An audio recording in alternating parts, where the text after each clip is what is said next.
Welcome to the Wealthy Speaker Podcast, a show chocked full of strategies for scaling your speaking business. Now here's your host, coach to the industry's superstars, Jane Atkinson. Well, welcome everyone to the Wealthy Speaker Podcast. Today we are talking about a subject that is near and dear to my heart, mental health. Our special guest is a speaker who talks about very serious stuff, but in a very funny way. Welcome to the show, Mark Mayfield. Thank you so much, and I'm tickled to be here, and you summed up exactly what I do. Well, guess what? I took it straight from your introduction, so there we Yeah, go. mom wrote that. Most of that's not true, but I appreciate you reciting it like you did. So anyway, a pleasure to be here because you said near and dear to your heart. It's my passion as well. Yeah. I kind of And rebranded myself a few years ago, and a lot of people know me in different genres and doing different things, but this is what I'm mainly doing now, and absolutely love it more than anything I've done. We have a mutual friend in Chris Young, and you and I Yes, have we do. crossed paths a few times. But when I saw you posting about your new book, I really wanted you to come on the show and talk about it. Tell everybody the name of the book. Yeah, well, I appreciate that, and well, you must be my one follower. Is that the case? No, I don't.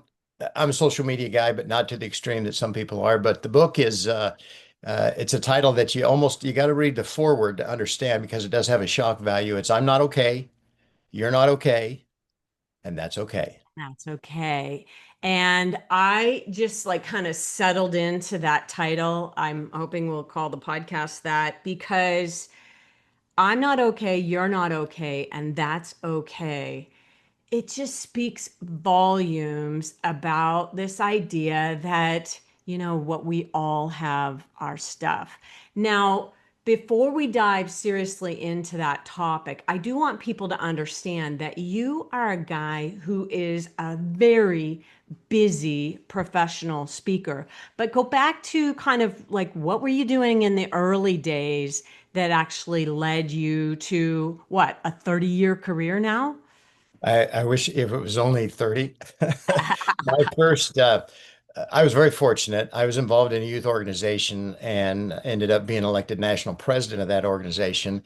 And you drop out a year of school uh, when you're 19 and travel the country, and all you do is talk. You eat, you talk, you travel. And I tell people a lot of times speaking is like bowling. If you did it every day, eventually you'd kind of figure out what to do. And so I actually thought, and haven't told a lot of people this, that I thought I was qualified to be a professional speaker at the age of 21. And there was a Okay. gentleman by the name of Dr. Ken McFarland, who is one of the original founders of the NSA, Hall of Famer. He was actually from my little farm hometown. And I met with him after that year and told him, well, I want to be just like you, and I think I'm just as good as you. And I'll never forget him saying this. He said, any audience can look at a speaker and say, why should I listen to this person? And he Mm, said, you have no credentials. He said, go do something and then develop a speaking career. So you I went did. back to school. I started teaching school. I had an interest in politics. I was a lobbyist for 10 years.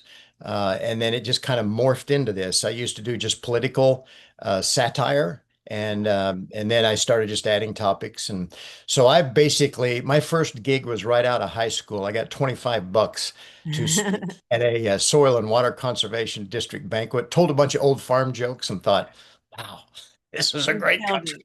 it. Yeah. So I did it on the side for a long time. And then in the early 80s, it became a full-time career.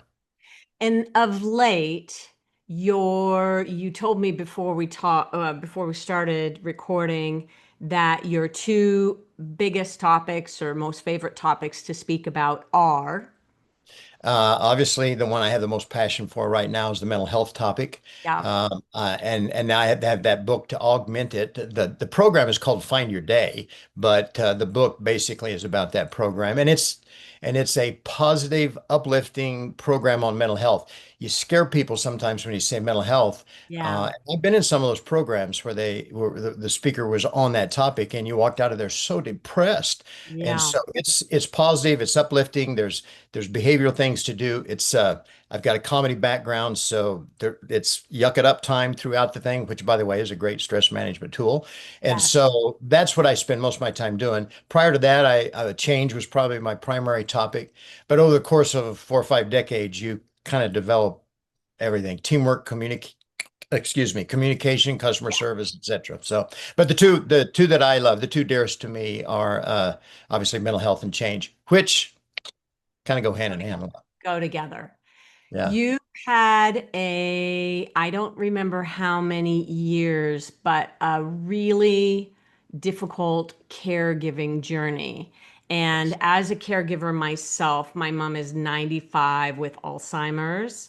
We're only about 5 years into it right now, but I know we have some things to talk about with regards to that. Talk Yeah. about your wife, Terry, and what that journey was like for you. Well, Terry, when she became sick in the late late 90s, mid 90s, don't exactly know the day because it's hard to pinpoint exactly when she got sick because she'd had periodic ailments that we blamed on the flu or a virus or the cold or whatever. It turned out after 13 years, we were misdiagnosed for 13 years. She had Lyme disease. Mm. And at that point, the Lyme had mutated, and not all the people respond to antibiotics. About a third of the patients that get Lyme don't actually, and the I won't get too technical here, but the bacteria, which is called a spirochete, it mutates, and it just has a little biofilm around it, and the antibiotics can't get to it. So it becomes a chronic condition. And so for the last 20 plus years, 25 years or so, um, she was in a chronic condition where at first she'd have a good day, bad day, then it was bad week, good day, and then it was bad 2 weeks. Anyway, at the very end, a couple years ago, it was every day was a bad day. So I was caretaker full time, and then trying to do this too. But I developed you figure out how to cope, and I had a coping system that worked really well. Talk about that coping system because I feel like I've gotten myself into a bit of a good groove. My mom has been stable now for a year and a bit. She broke her hip and then she broke her leg one after the other. Uh, last year. And so we've had like this sense of calm, but coping, I think, for your own sanity and Yeah. for you not to worry so much. Don't talk a little bit about what you did to set yourself up to not worry as much. Well, yeah. First of all, I'd be remiss if I didn't say this. There is such a thing called caretaker burnout, and I did Mm. not know it until I dealt with it. And I have a good friend his wife just passed, and I remember we talked a lot. I remember him calling me saying, you were right about this caretaker burnout. It can happen, so you have to take care of yourself. You have Yeah. to take care of yourself. And I was fortunate that because it wasn't like an overnight thing, I developed a system. My neighbor, for example, was a retired nurse. I had her thereby. Mm. When it got real bad, I moved my wife's sister in. She moved back from Australia and was in between. What am I going to do with my life? So she lived with us. Like I had a full-time caretaker there. So when I could leave and whatnot, I had a buddy across the street that did this. I had a good buddy that was my lawn care guy. He would take care of the yard. I had, my other neighbor relative was good with the pool. So I had people to take care of stuff. Mm. And she had a very particular and specific diet. There were certain things, a lot of things she couldn't eat. I basically used to tell people she's allergic to food. Oh And my I had a chef that would prepare the food and we would put it out in little segments. So I had a pretty good streamlined system, God. but it still was taxing. It was Yes. taxing emotionally, physically, financially. The chronic Lyme disease not covered by insurance. That's a long story that I won't get My into because God. basically CDC says if you take 2 weeks antibiotics, you're cured. Uh, Well, like I said earlier, a third of the people they're not, and so everything you do is on your own, out of Mm, pocket. I'm not complaining about that because I was very fortunate that I could do that, but it that caretaker burnout is real. So I had a ton of support around me, mm-hmm. people. I had all these things to help me. I also had unbelievable friends and family that supported me, and I did some things that are now in the book that I actually learned from Terry watching her that helped me cope, you know. Ah, that's beautiful. And for people who are maybe in the sandwich generation, taking care of their elderly parents and maybe kids at the same time, what give us like a symptom or a sign or a red flag of caregiver burnout? Caregiver burnout is you're totally, first of all, you're physically exhausted Mhm. because, yeah. So in my case, I'm on the road and I'm traveling and I went through the night, you know, and I've got different time zones. I'm strange beds. I'm not sleeping, I'm not eating right, and so forth. I just want to get home. And then when I get home, I feel like I need to devote all attention to the caretaker because I have been gone, you know. And even though the caretaker says you need to rest, you're good, I'm fine, so forth, there's this self-conscious guilt that I need to be here for you. I need to be here for you. I don't know how long it's going to be, and so forth. So that's one of the biggest symptoms of burnout is the guilt that you Oh, haven't done enough, you know. And you'll, by the way, you'll have that forever that you haven't done enough. I should have done more. And that's that old regret thing, which is and people, if people know me and they would hear me say this, they would laugh because I'm so hypocritical. You gotta get past that. the guilt. It's like a regret's a wasted activity. Worry is a wasted activity. Hmm. Sometimes, you know, criticizing others is a wasted activity. So many things are wasted activity, but regret might be right at the top. Yeah. What I recognized a couple years into my mom's and my journey, I'm her primary. My brother visits her a little bit, but my other brother's in a wheelchair, so he needs to caretaking himself. So, Right. um, was that my worrying more didn't help her one little bit. Exactly. And so I've got, cameras in her room, and I really am very cautious about how I use them now versus how I used to them at the birth. And it just caused me so much more stress. Let me ask you this one question, and then we'll move on into more general mental health topics. Um, Part of the guilt, I think, when you have a 95-year-old with Alzheimer's, we know it's not going to a better place in Right. any stretch. It's just going to get worse and worse. And so I don't want to wish her away, but at the same time, I feel guilty for wanting it to be quicker for her. Does that make sense to you? Like, It's totally sense. You and it comes from a good place. It's not as now. Some people will say it's selfish for me to think that. No, mhm. it's not. It's coming from a good place. You don't want them to suffer, and Yes. that's the place it's coming from. But if you just look at it on paper, it's kind of like, oh, I'm just selfish. I want my free time back. I want my life back. And Hmm. yeah, no, that's a legitimate contradictory of emotions, and that's, you know, right there, you can't get away from And that. Just accept the fact you're going to feel that way. Accept the fact it's not true.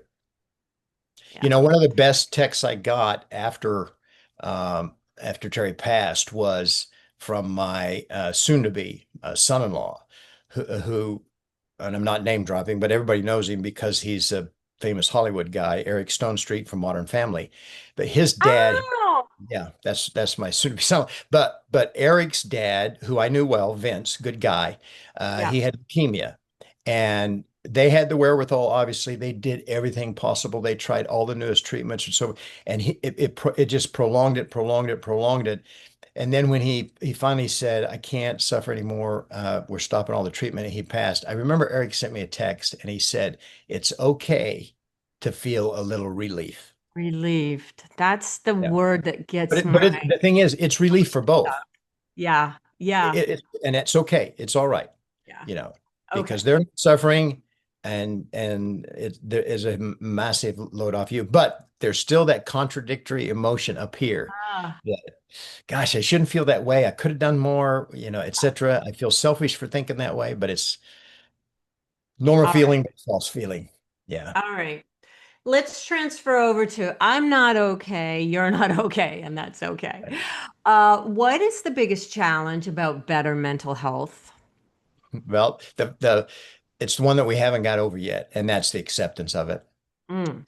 Now, when you talk mental health, there are still a lot of circles and a lot of people that will go, oh, ooh, oh, yeah, I guess and they use terms like, psycho, nutcase, head job. I mean, we're not there, but we've made so much progress. This Hmm. is what's kind of weird. In 1949, Congress passed, or they, I guess, sanctioned Mental Health Day Ah, uh, in May 10. And actually, Mental Health Month is the month of May.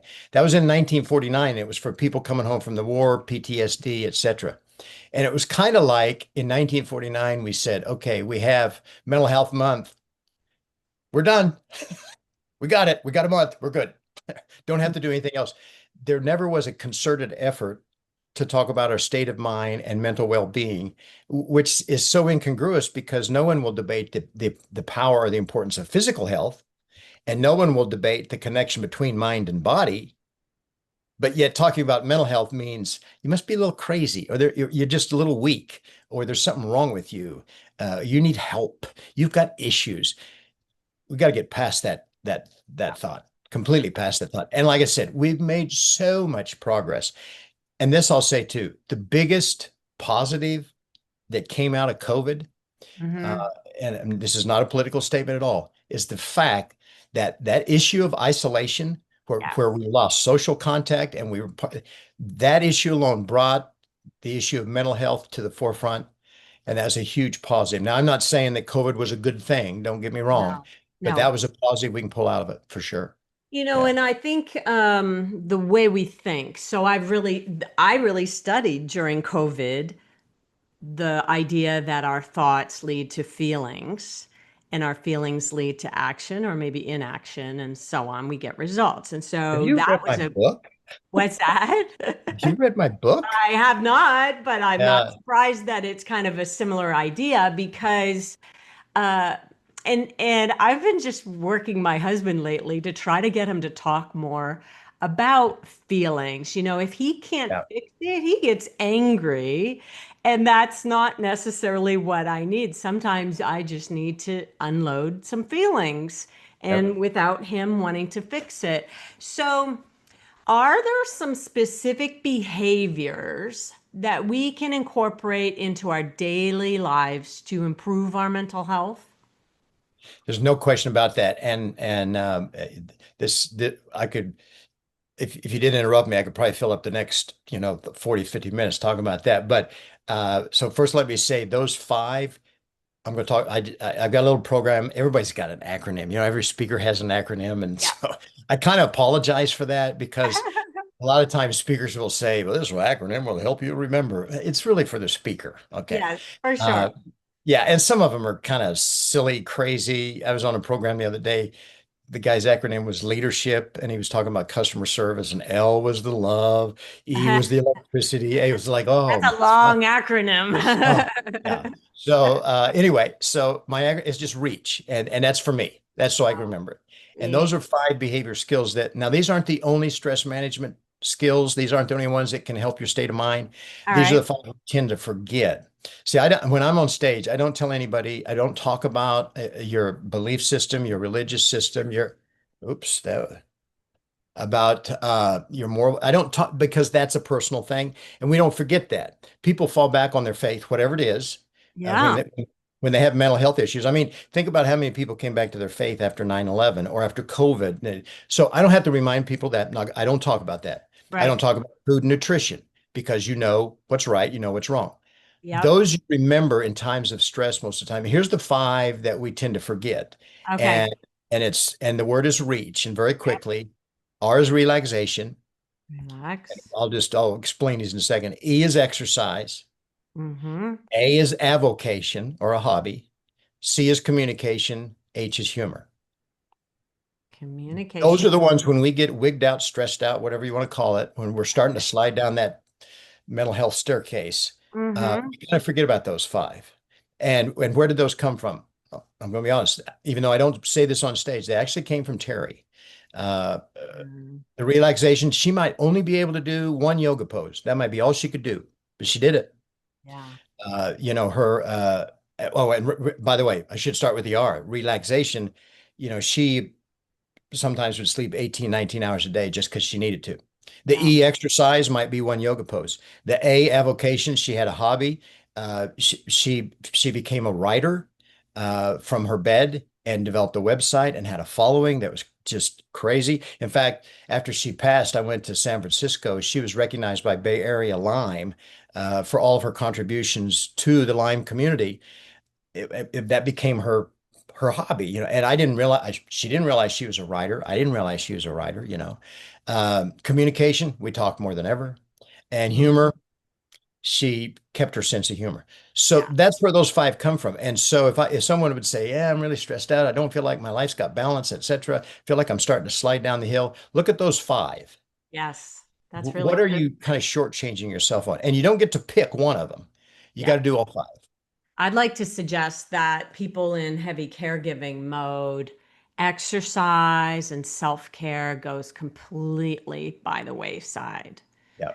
So I've created a schedule for myself with my mom. I go see her on Monday, Wednesday, Friday.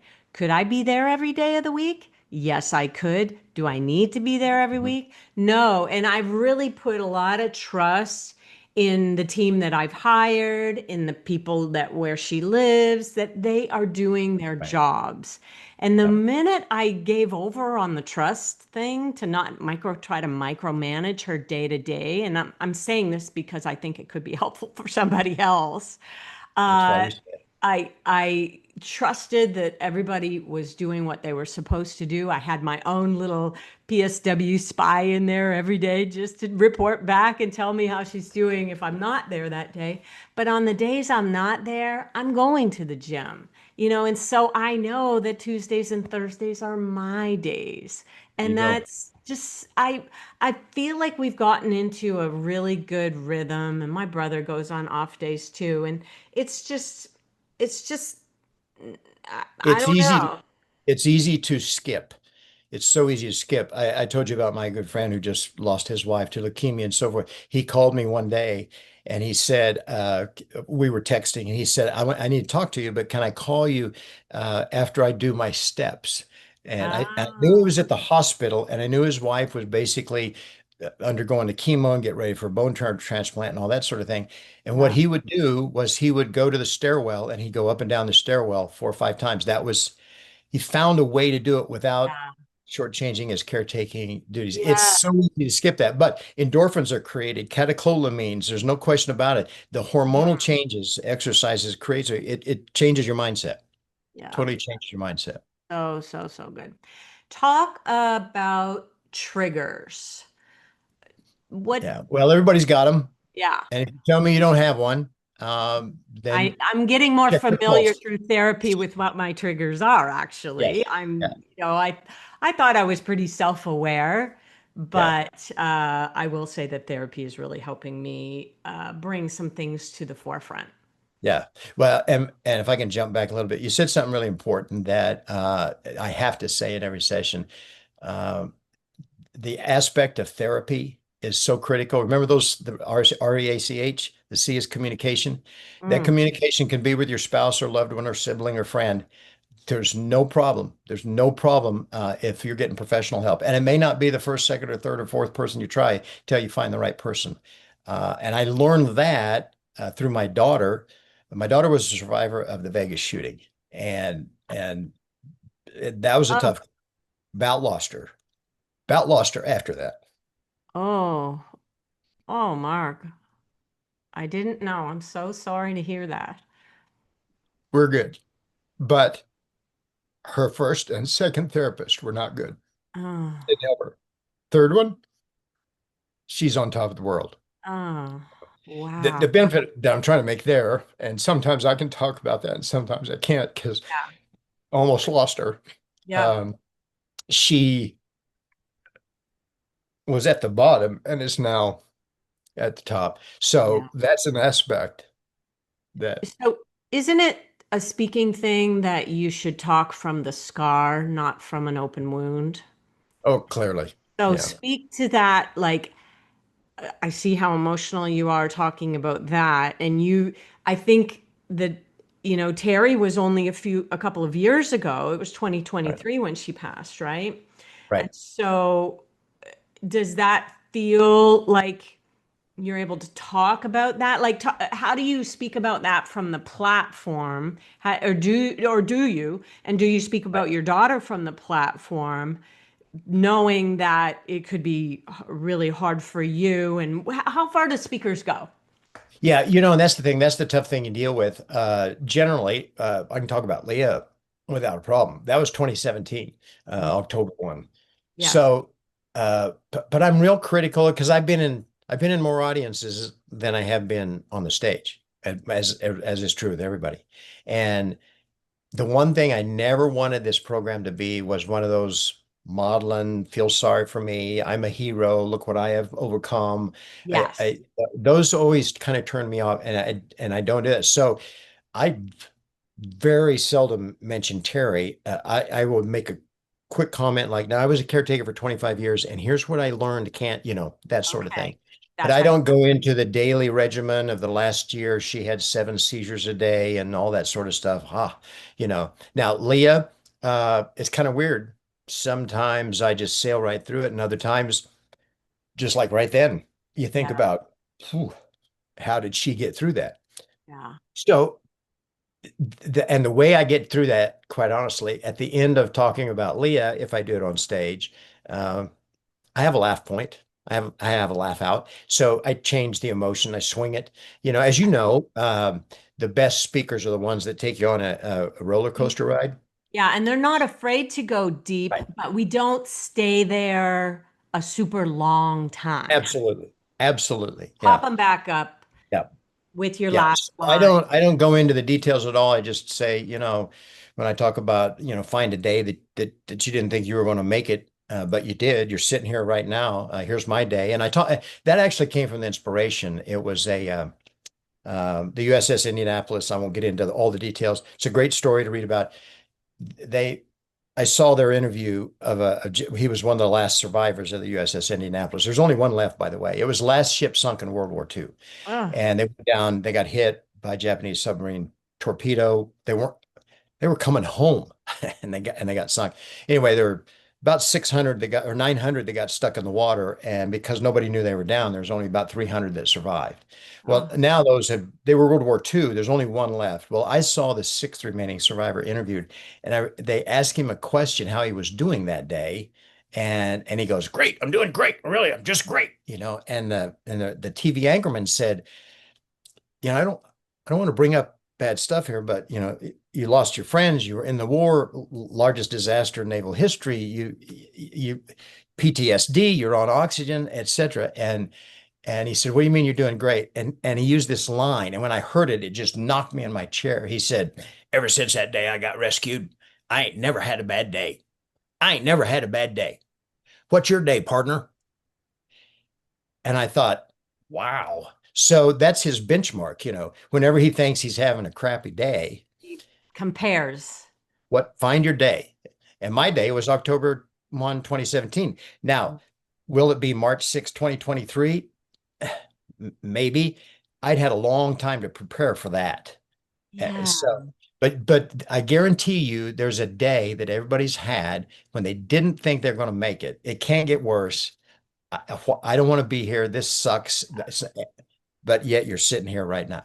My Hey, day that was a was, long answer to a short question, but oh, that's good. My day was telling my mom and dad that their oldest son, had passed away. That was my worst day. that's a day. That's a Yes, day. But you're sitting here right now, aren't you? I am. Yeah. And I got through it. We got through it. The family got through it. And Yeah. yeah, See, everybody's had one of those days, and that's where the title of that program came. It didn't seem to make sense on the book title, so the book title is I'm not okay. And that's, we ventured into the book a little while ago. Mm. Where that came from is that it's and there have been several titles similar to that. It's okay. It's okay to struggle. It's okay to be upset. It's okay to cry. It's okay to Yeah. uh, feel like life sucks right now. It's okay. It's okay. Let's figure out a way out of it rather than worry, fret, regret, etc. Hmm. Come up with a plan. And by the way, earlier I did kind of break up when I was talking about Leah. Um, the guy I talked about earlier, who just lost his wife, has been an inspiration for me. He, good dude. He loses his emotions a lot when he talks. And he has this great line, and I say, "Can I borrow it?" I've used it all the time. He just says, "I'm not going to apologize for these tears." And he No. says one of my favorite lines, "If your eyes leak, your head won't swell." I That's like that. I'm going with that. That's I'm going with that. Yeah, it's a great right. line. Great line. Yeah. Your head won't swell. Yeah. All Well, right. you had mentioned the question triggers earlier, and I jumped Yes. off. All right. Okay. Tell me more triggers. Okay. All right. So first of all, everybody has them. If you say you don't have them, check your pulse because that means you're not around. Right. Everybody's got triggers. Some people know exactly what they are. They know Hmm. exactly what they are. And so they know how to avoid it and how to contend with it. Other times you don't know what your trigger is until it actually happens. And then you go, oh, geez, why did I feel that way or whatnot? And the trigger it basically kind of throws you into panic attack. And that panic attack can be just shortness of breath, or your heart races, or you get flushed, or you start worrying, or your stomach gets upset. It can create a whole host of physical ailments. And by the way, that's back to that premise of your mental health affects your physical Yes, well-being. for So, sure. so what do you do when you have those triggers? Okay, well, those five things that I mentioned, you don't have time for those. You got something that just, it puts you in that state. Okay, you don't have time to take a 2 hour nap, the relaxation. You don't have time to go to the gym and work out for an hour. We got to deal with this now. Your best friend that you talk to, you can't get a hold of.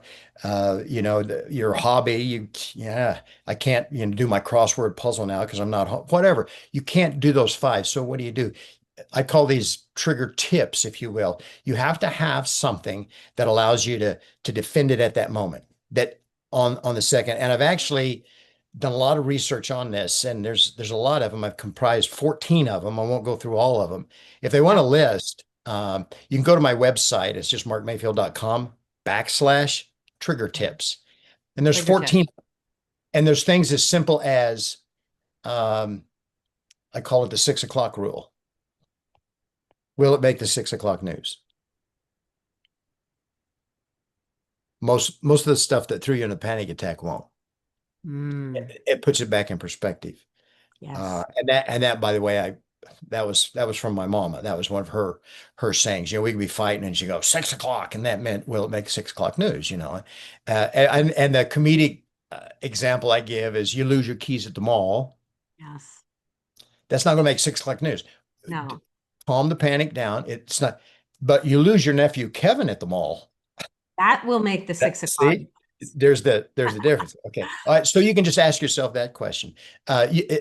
Music, pop on some calming music, breathe. I mean, some of these are so simple. A random act of kindness. It's just something you can do immediately, something you do immediately that takes you out of that state of panic, that can trigger you into that because it will affect you. There's no question that stress affects your health. It increases heart disease. Stress can kill. That's the best way to say it. Mm. And if you can kill that trigger with one of those, I've got 14 of them. Pick one that works for you. I use the I use the 6 o'clock. I use the find your day. I use the random. Sometimes the random act of kindness is what you can do. Oh, I, that's I, I lovely. learned that from a lady down in Dallas, Texas, of all things, where Mm. a lot of delays. I could tell she wasn't a traveler, and we had a 5 hour delay, and she had to get home. And I said, "We're going to get home. My nephew's a pilot for Southwest," and I said, "We're going to be fine." And she said, "Well, I'll go to my gate." She went down to our gate. We were traveling together. It found out. So she walks to gate 42. I stayed at gate 10 trying to get on that earlier flight, which I knew she couldn't, and I probably couldn't either. In about 30 minutes or 20 minutes, she came back, and I didn't even know her name. And she said, "Sir, our plane's not 5 hours late. They just put on the board it's only 40 minutes late, and I didn't want you to miss our flight, so I came back here to get you to bring you." Oh, that's sweet. I don't even know her name, you know. So on the way down there, I said her name was Kathy, and I said, "Why did you do this?" And she said, "I don't know. When I do something nice, it just eliminates my stress." And so Oh, it's like a random act of kindness. Now, I will tell you that sh- they changed it back to 5 hours oh, delay. darn. But so Kathy and I sit there and we talked about grandkids, we talked about football, we FaceTimed her best friend, Anyway, and I've since talked to her several times. We text every now and then. She calls me her BFF. And she was the one that said, when things look sour, you just do something nice. It might be opening a door for somebody or carrying groceries to a car for an elderly person or whatever. A random act of kindness. That's one of the 14. That's a long description, but these are so quick that they'll kill that trigger. They'll kill it just like that. So look at those 14, find one that works for you. All One or two. right. Well, Yeah. I want people to go and pick up the book so that they can get not only the all of the details and deeper dive on reach, but also the 14 principles that are going to help kill triggers. Where are the best places to get the book? You can go to the website, markmayfield.com. Hmm. You can go to Amazon. It'd be $5 more on Amazon because they got to take their Ah, cut. So, but go to markmayfield.com okay. and you get it out. It's an easy read. It is a layman's read. If you're interested in neuroplasticity and some other technical things, no. This is an experiential book. Okay. Now, I will tell you that I had two clinicians read it to make sure that I was not in the wrong place and Yes. everything right. And I was tickled that they made no changes to it. A couple of typos was all. So Mm. yeah, it's a layman's view. It's a quick, easy read. I think it's 106 pages or something like that. And But it's yeah, been your journey also. You're yeah. really providing just like a from the ground view of survival of lots of different things. Well, and as a speaker, I've been doing it my whole life, basically. I wish I'd known a lot of this stuff way back then. Yeah. I would have because there were a lot of things that led me along this journey. I pushed a lot of stuff down, didn't talk about a lot of stuff just because in this industry we're supposed to go, we're on stage, we're a model person, etc. Yes. And I wish some of this I'd known back then. Yeah. Speakers have a lot. There's a lot of stress associated with us and And what there's we do. something to be said for being vulnerable. It allows other people, especially leaders, to feel like they can share with each other that I'm not okay.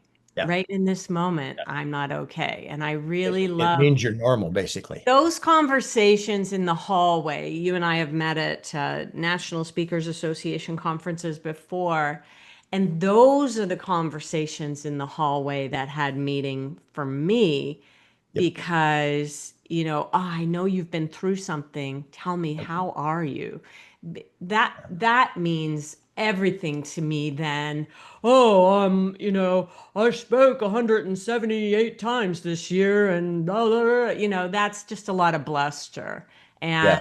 I love the depth of people who can say, "I'm not okay right now. I'm going through something." Well, and then a lot of times you get that quick, snappy answer. How you doing? Fine. I'm Yeah. fine. Yeah. And there was a speaker years ago that had the acronym that fine in many cases means frustrated, irritated, neurotic, and exhausted. Yeah. And that could be the speaker on many, many days. So sometimes you got to delve in a little deeper and say, really? You Yeah, just really? an auto response, or is that how you really feel? Yeah. Yeah. Well, Mark, I would like to say thank you for coming on the show and really opening up to us. If people would like to connect with you on social media, what's your favorite medium? All of them. You can find me there. The pictures on the whether it's Facebook or X or Instagram or whatever. Okay. Want to LinkedIn? know about me? Really, you need to go to the website. You Okay. can read more about me, that sort of thing. Yeah, I'm on all the social media. I social media is one of those love-hate relationships that everybody has. Yeah. I hear It's, it, and I am starting to step away a little bit it's- more. That's where I go to get my own mental health breaks. Is I just turn off the news and I turn off Facebook for sure yep. for a period of time, and I feel a lot better in my There life. is no question. In fact, there's even a chapter on social media. You could not write a book on mental health without talking about the impact of social media. Oh, for sure. It has its place. It has many positives, but there's also so many ironies. I mean, Facebook is so we can communicate, and then you don't. You sit, 4 feet apart, and you're texting instead of talking. Uh, Yes. there's a lot of comparison is awful, and of course, you're comparing yourself to some fabricated thing on Facebook that may or may not be. There's a lot of negatives to it, and all you have to do is look at the incident of mental health with our younger generation. And the more they're on social media, the more mental health issues they have. Yeah. Massive. I want to say one more thing too. Okay. I primarily in the book talk about mental health issues, not Okay. mental health disorders. And there's a difference. Yeah. Disorders are like schizophrenia, bipolar, Yeah. eating disorders, that sort of thing. Hmm. Uh, and those are clinically diagnosed. Yes. That's not my hook. But mental health issues, everybody has them. Yeah. It We can all be something as simple as low self-esteem, or sadness, uh, sadness, grief. Oh my gosh. grief, Yeah. narcissism. Yeah. I mean, there's a million things out there that fall into the mental health issue category, and we all have something in those categories. Every one of us, every single one of us. Yeah. I 100% agree. Mark Mayfield, thank you so much for being here. And if you're listening in, share, write me a note, jane@speakerlauncher.com. I'd love to hear any feedback that you have for us. And with that, we'll say, see you soon, wealthy speakers. Bye for Thank you now. so much. Thanks for listening to the Wealthy Speaker Podcast. If you need help scaling your speaking business, head over to speakerlauncher.com and chat with us.